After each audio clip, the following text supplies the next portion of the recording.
Assalamualaikum warahmatullahi wabarakatuh.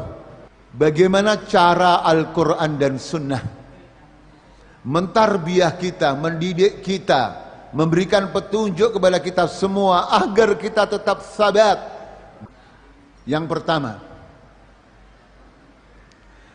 kita akan sabat biiznillah ya ibadallah ketika indama kana imanuna qawiyan, ketika iman kita kokoh.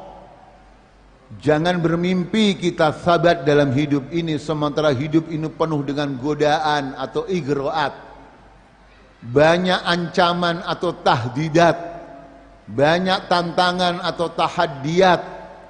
Kalau iman kita tidak kuat, Bapak Ibu sekalian, itulah sebabnya Al-Quran ketika turun ke dunia 22 tahun lebih, selama 13 tahun fokusnya tentang iman. Selanjutnya diteruskan di Madinah juga lagi-lagi tentang iman. Umat Islam sudah kuat, sudah punya negara namanya Madinah, punya presiden dan Rasulullah yang bernama Muhammad bin Abdullah sallallahu alaihi wasallam, punya undang-undang Al-Quran dan Sunnah, punya teritorial Madinah dan sekitarnya, tetapi masih diperintahkan oleh Al-Quran untuk beriman. Mad dalil, mana dalilnya? Dalilnya adalah surat An-Nisa ayat 136. Allah memanggil kita semua, ya ayyuhalladzina amanu aminu billah.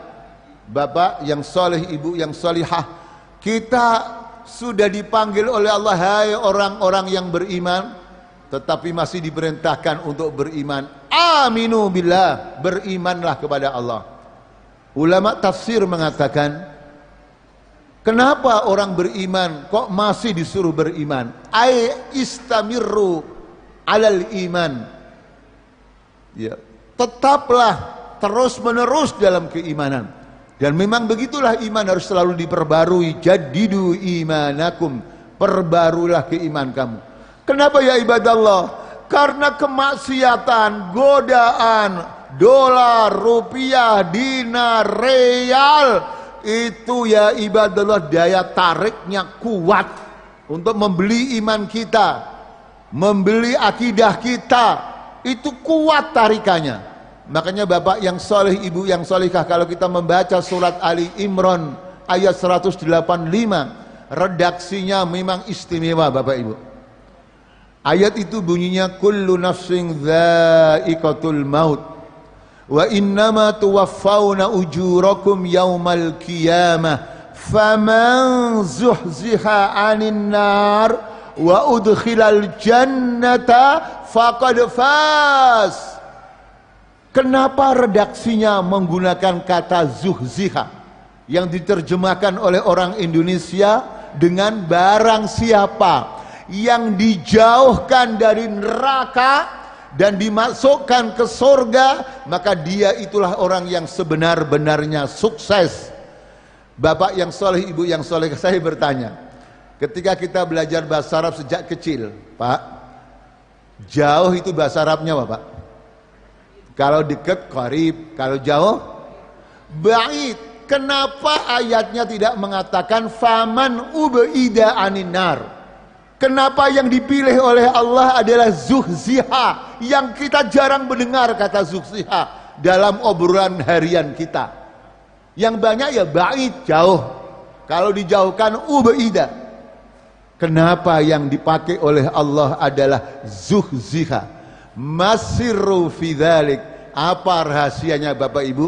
Nanti kalau pulang ditanya anak-anaknya, jawaban yang pasti benar adalah wallahu a'lam. Allah yang paling tahu. Nah, itu kalau Bapak Ibu ujian lagi ngambil S2, lulus enggak Pak? Lulus enggak Pak? Kalau ada soal jawabnya wallahu a'lam. Nomor 2 wallahu a'lam bisawab. Lulus enggak Pak?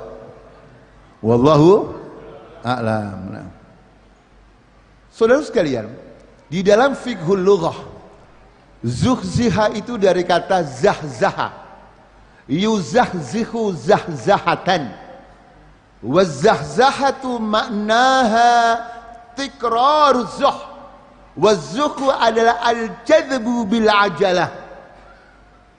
Tarikan yang cepat, yang kuat. Pak, neraka itu tarikannya kuat, daya tariknya kuat. Pak, gaji ratusan juta itu menggoda atau tidak, Pak? Pak, menggoda nggak, Pak? Akhirnya ketika tergoda, berani nggak jual akidah, Pak? Berani nggak menuduh orang yang soleh adalah radikal teroris? Berani, Pak?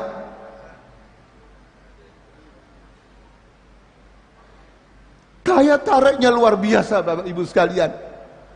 Jangankan orang awam, ya ibadallah, tokoh, penceramah, mubalik, ustadz, ketika digoda uang miliaran, Pak, mata yang awalnya putih dan hitam berubah menjadi apa, Pak? Masya Allah. Jawabannya kok lancar, Pak? Makanya kita harus punya power, punya energi yang lebih kuat daripada godaan dan ancaman tersebut.